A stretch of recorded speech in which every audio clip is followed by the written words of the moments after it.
tarde, malta. Bem-vindos a mais um vídeo aqui no canal. Boa Páscoa, se vocês estão a ver isto no domingo. Ai, um gato. Está aqui um gato a olhar para mim. Ai, gato, vai embora. Ai, não consigo gravar agora. Gato, sai daqui. O gato está aqui na minha varanda. Ai, ele está a olhar para mim. Gato, vai embora. Ai. Eu tenho medo de gatos. Ui. Ok. Isto não se passou nada. O que é que eu estava a dizer? Eu estava a dizer que... Eu acho que ninguém me perguntou qual é o meu medo, mas está aqui explícito. O meu medo é gatos.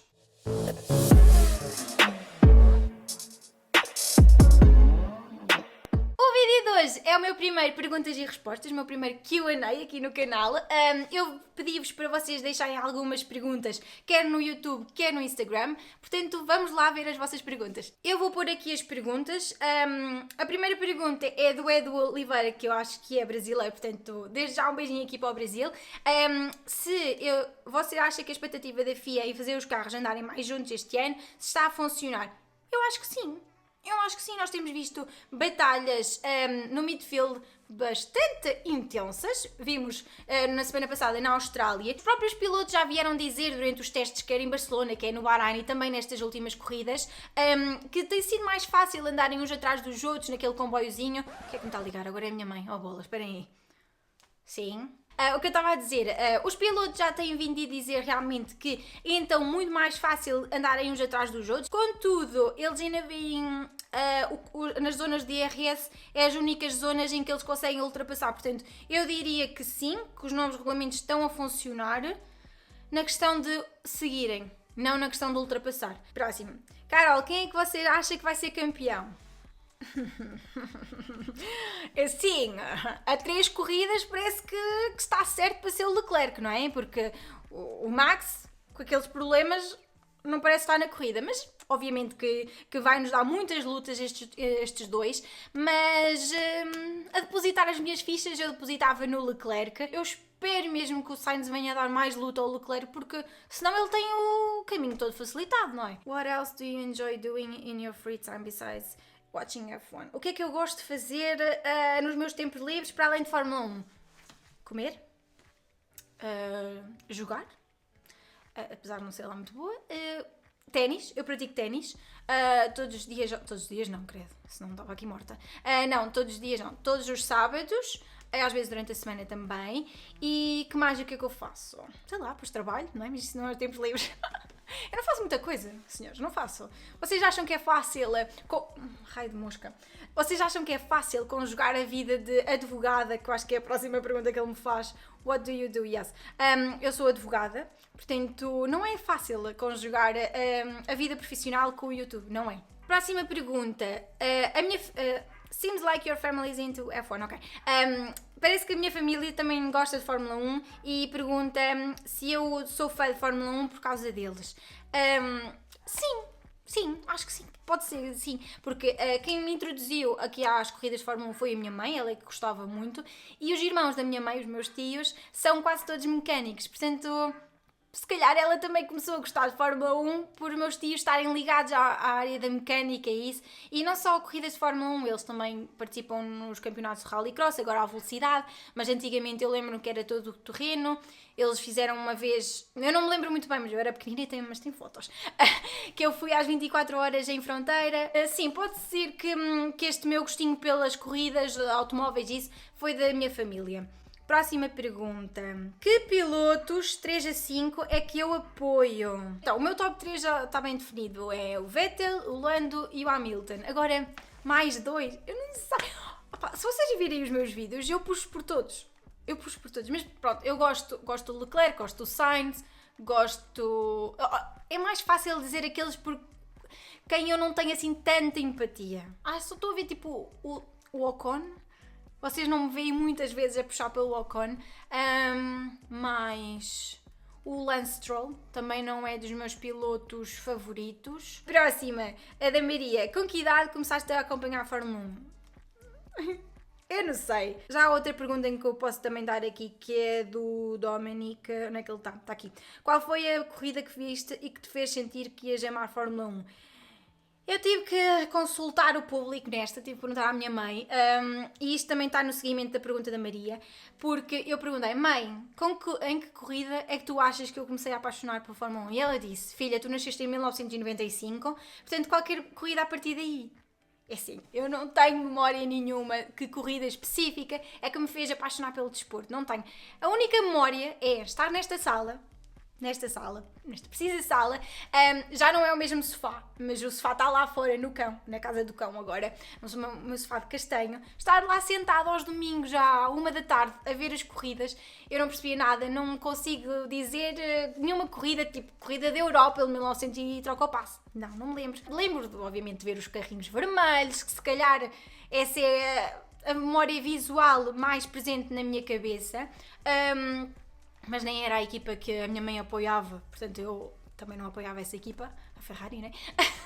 e obviamente lembro-me do som dos carros que me fez apaixonar, aquele som agudo, aquele som dos motores, e obviamente ainda hoje eu julgo os carros pelo som que eles fazem e pelas bufadeiras que eles têm. Eu não percebo nada de questão mecânica, questão técnica. Se calhar se tivesse ido para a engenharia mecânica como me dava na escola, hoje em dia seria muito mais culta nesse campo, mas não sou. Maria, eu diria que com 5 anos é que eu comecei a ver e a perceber ou a associar o que é que eu estava a ver ali na televisão, se calhar com 5 anos. E Dominic, não faço a mínima ideia de que corrida é que comecei não faço a mínima ideia em que corrida é que eu comecei a gostar de Fórmula 1. Mas... Érica, o que é que vais estar a fazer no dia 22 de maio? Vou estar contigo. Eu acho que ainda não disse aqui no YouTube, mas Carolina, Ana Carolina, vocês não sabiam, mas eu chamo Ana Carolina, eu vou ver o Grande Prémio a Barcelona, 19 a 23, de quinta a segunda-feira. Acho que ainda não tinha dito aqui, mas pronto, nas redes sociais já tinha anunciado, mas sim, malta, vou a Barcelona ver o Grande Prémio, por isso vai haver vlog. Próxima pergunta é aqui da Chica Maria. Se pudesse escolher um piloto de qualquer época para conhecer, quem seria? Não sei, eu acho que... Não sei. Eu posso dizer, obviamente, o Ayrton Senna. Ainda mais, não havia a barreira da linguagem, né? Ele falava português, eu falava português. Agora, nesta época, eu escolhi, obviamente, o Vettel. Só que depois eu não conseguia falar alemão, mas falávamos inglês, não é? Ou por sinais. Ele percebeu o que eu queria dizer. Porque eu acho que ele é uma pessoa bastante interessante em todos os níveis, não só como piloto, mas também a nível de personalidade. Mas assim, mais antigo. Olha, espera, segunda, eu estou a gravar isto na terça-feira, eu acho que fez 2 anos que morreu o Stirling Moss. E ele devia ser uma pessoa... muito interessante. Aposto que ele tinha imensas histórias de quase todos os pilotos para me contar. Stirling Moss. Próximo, da Gabriela. Qual foi a primeira vez que foste ver uma corrida de Fórmula 1? A corrida de Fórmula 1 foi em Portimão, no ano de 2020, quando a Fórmula 1 regressou a Portugal. Eu vou deixar aqui em cima os meus vídeos que eu fiz em Portimão. Foi uma experiência que eu nunca na vida vou esquecer, obviamente, porque foi a minha primeira corrida de Fórmula 1 e foi tudo muito em cima da hora. Eu lembro-me que só comprei os bilhetes tipo uma semana antes a alguém que já tinha comprado, porque eu era teimosa e pensei, não vou, mas depois lá fui, né? Também porque, pronto, estávamos a viver as questões do Covid. Mas eu ainda bem que eu ouvi a minha mãezinha a dizer compra, Carolina, compra que nunca vais esquecer. Porque apesar de ter sido a minha mãe que me transmitiu este gostinho pela Fórmula 1, ela nunca foi ver nenhuma corrida a série de Fórmula 1. Eu acho que ela foi, tenho a certeza, que ela foi ver uns treinos ainda na altura do Estoril. Lembro-me que ela disse-me que viu o Ayrton Senna e isso, mas foi em estilo de treinos, portanto nunca ficou para ver a corrida. Portanto sim, foi ela que me encorajou a ver Portimão. Próxima, qual equipa te surpreendeu positivamente e negativamente? Manda um salve para o Brasil. Um grande beijinho para o Brasil, um grande abraço. Equipa que surpreendeu positivamente. E sim, se ainda não tivesse passado a Austrália, eu iria dizer Haas.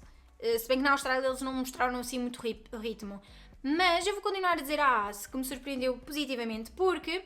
apesar de eu ter a consciência que a AS estava a guardar e a desenvolver o carro para 2022, eu nunca achei que eles conseguissem dar aquele passo realmente para estarem a lutar constantemente por pontos. Portanto, sim, a AS. Negativamente, eu quero dizer McLaren, mas Mas não, é difícil falar contra a equipa que mais apoiamos. Eu sou sincera, eu não achei que a McLaren fosse dar um passo atrás neste campeonato. Apesar de eu achar agora que eles já estão a recuperar, não é? Eles tiveram um ótimo fim de semana na Austrália e eu espero que este momentum seja para continuar, seja sempre para progredir e evoluir o carro. E eu acho que isso vai acontecer. Acho que isso vai acontecer, especialmente agora nas corridas na Europa. Eles vão querer, obviamente, mostrar serviço. E até que em Imola, o Lando teve lá um pódio ano passado, portanto, pode ser que até corra bem. Próxima. Quando podemos comprar a tua merch? Nunca, não é? Nunca, obviamente, porque só se vocês quiserem. Mas isto deve ser tipo umas logísticas muito complicadas de estar a fazer merch. Será uma boa ideia eu começar a minha própria merch? Assim, eu já tenho coisinhas tipo sweats, eu tenho o chapéu a dizer Carol Box. Mas isso é tudo coisas que eu compro tipo na Zara e mando bordar. Nunca pensei, será? Podia fazer assim uma linha cápsula? Não sei. Vou pensar. Próxima pergunta, do João Silva. Achas que o Hamilton ainda se vai juntar ao Verstappen e ao Leclerc pela luta do título este ano? Assim, vejamos as coisas.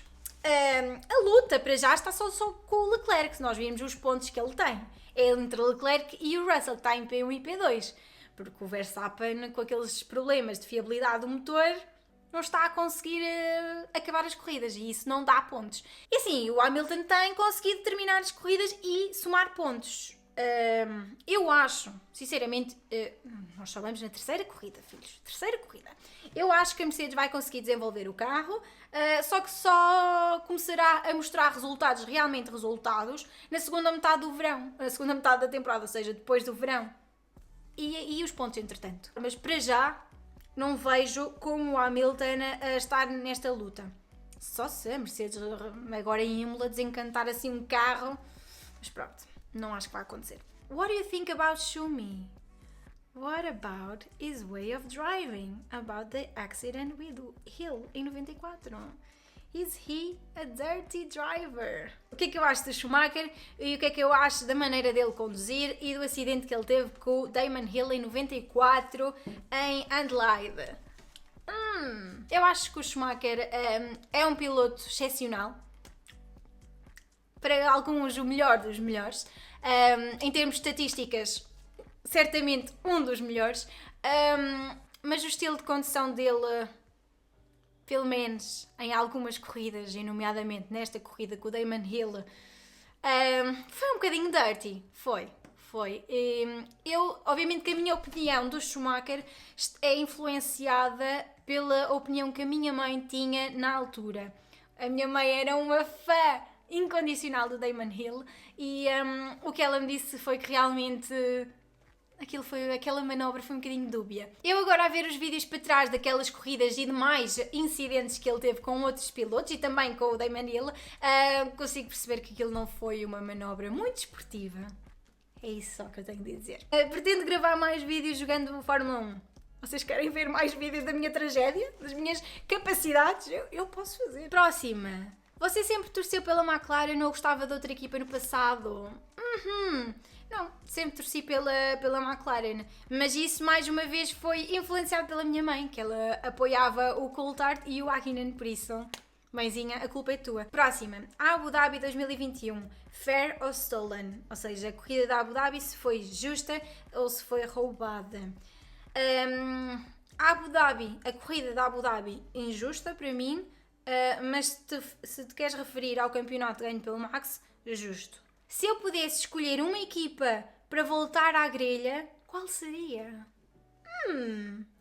É assim, muitas das equipas evoluíram, né? Tipo Pokémon, não é? Tipo a Braun evoluiu para a Mercedes, pronto.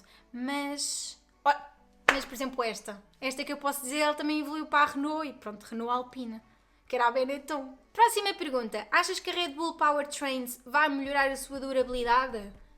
A sua a fiabilidade? Acho que sim. Eles têm que melhorar a sua fiabilidade, porque sei que querem continuar a lutar pelo campeonato. Eu ouvi o Max a dizer num stream com um amigo, enquanto jogava iRacing, que dizia quer lá saber se na qualificação fica em primeiro, segundo ou último, não acaba a corrida.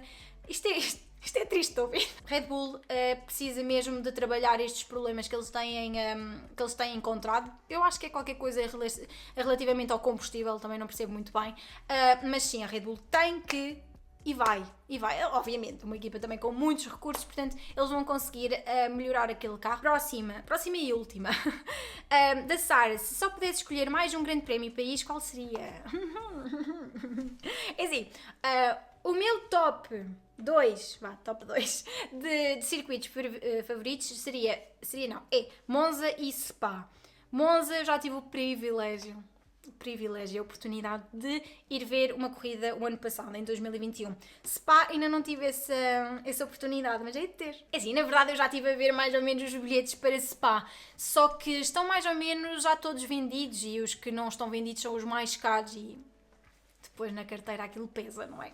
E também em termos de acomodação e de transporte até lá, eu fiquei assim com algumas dúvidas e vocês sabem. Eu e tendas, se não sabem, ficam a saber. Eu e tendas e dormir assim ao relento não é muito para mim. E pronto, malta, esta foi a última pergunta. Eu espero que vocês tenham gostado. Se tiverem mais questões, escrevam ali na caixa dos comentários que eu respondo individualmente, obviamente. Eu espero que vocês tenham gostado. Se gostaram, deixem gostos, subscrevam o canal e nós vemos no próximo vídeo, que serão as reações ao Grande Prémio de Imola. Adeus!